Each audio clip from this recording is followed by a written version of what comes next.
आपल्या शहरातील, जिल्ह्यातील आणि राज्यातील ताज्या बातम्या पाहण्यासाठी TV7 न्यूज चॅनल सबस्क्राईब करा आणि बेल आयकॉनवर क्लिक करा.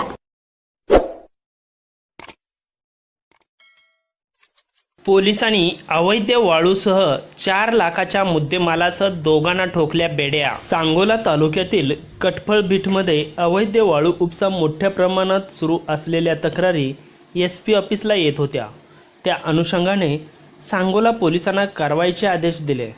वरिष्ठांच्या आदेशानुसार दिनांक 16 मे 2026 रोजी अंदाजे पहाटे 5 वाजण्याच्या सुमारास हॉटेल पंचरत्न समोर लोटेवाडी अचकदानी रोडवर एक पांढऱ्या रंगाचा बिना नंबरचा इंट्रा दिसला.